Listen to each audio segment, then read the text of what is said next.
Now, for years, King's Cross Station looked like this, green hoarding on the front of a run-down building. And for decades, the King's Cross area for Londoners was associated with drug dealing and prostitution. But now, things have changed, thanks to one of Europe's biggest regeneration projects. Let's join Alice BHANDHUKRAVI, who can tell us more. Alice. Riz, this is one of London's busiest stations. 6 out of 11 tube lines pass through here, so the upgrade was certainly a long time coming. Now, one of the first changes that you will notice, behind me there, you will see the beautiful facade. It hasn't been on show since the 1860s. The second most noticeable change is this huge square in front of the facade. It used to be a clutter of entrances. Part of it was within the station, so it's all been opened up for people to access easily.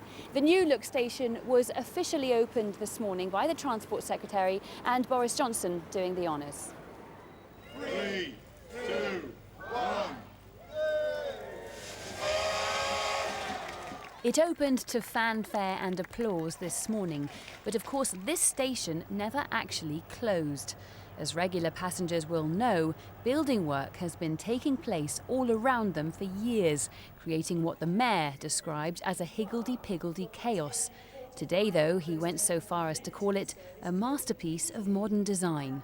The trains, the track, the signalling, that's obviously critical, but people need to be able to circulate smoothly, they need to be able to enjoy the space. The ticket hall over there is fantastic, and this will help us to cope with a massive increase in, we're going to go 30% increase in demand by 2031 in King's Cross, plus we're going to have Crossrail 2 coming in, intersecting just over there. You're going to need more space. 48 Grand Central service. But getting more space has taken 4 years and cost more than £500 million. That's bought a new concourse with shops and cafes, a new glass roof, a restored facade and, of course, the square in front.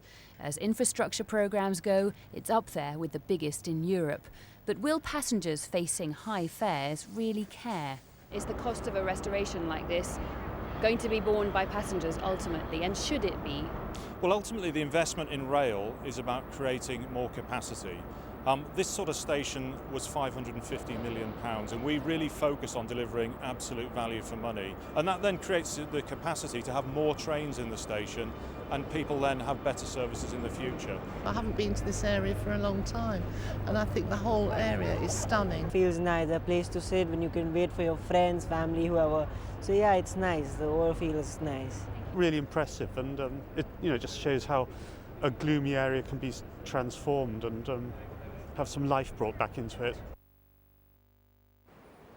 So to think that until practically yesterday this was a place you wouldn't really want to hang around in, something famously of a bit of a red light district, somewhere you wanted to pass through quickly. So the investment has certainly been welcome here, but it's also brought wider benefits to the community as a whole. Private companies have been investing billions of pounds just to the north of here, as Mark Ashdown reports. And quite deserted after dark. The tavern stood at some distance from any high road and was approachable only by a dark and narrow lane, so that Hugh was much surprised to find several people drinking there and great merriment going on. As mentioned by Charles Dickens in Barnaby Rudge, the Boot pub is still here today, and because of this reference is pretty much guaranteed a place in history. So what does this new chapter for King's Cross hope to add? The same family has been pulling pints here for 25 years. That's £3.60, please, Simon. Thank you. The walls are full of old tales. They welcome the regeneration, as long as the new tourist map doesn't forget them. It could take away the tourism, because the tourists could go to there and not go anywhere else. At the moment, they do wander around and they come in, and especially with the Charles Dickens business. So I don't know, it's just a waiting game for us here. So a bit worried?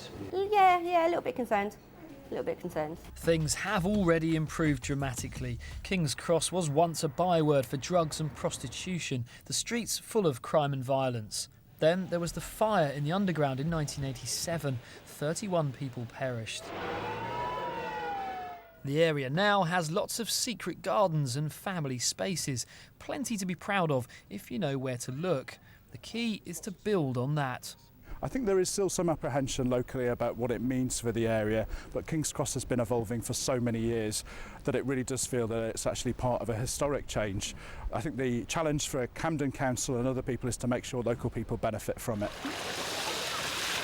Which is what this coming weekend is about. A carnival is being staged just behind the station to celebrate how some of the old Victorian heritage is being restored. It really does root this development in its place and its locality, and it's one of the reasons why perhaps King's Cross is so successful. It's that combination of cutting-edge new and historic buildings brought back to life that the people find so enticing. And plenty of tourists still come from far and wide to hunt out the area's history. If you say to King's Cross anywhere in the world, they automatically get an image of King's Cross and what they've heard from years ago, but it's not anymore.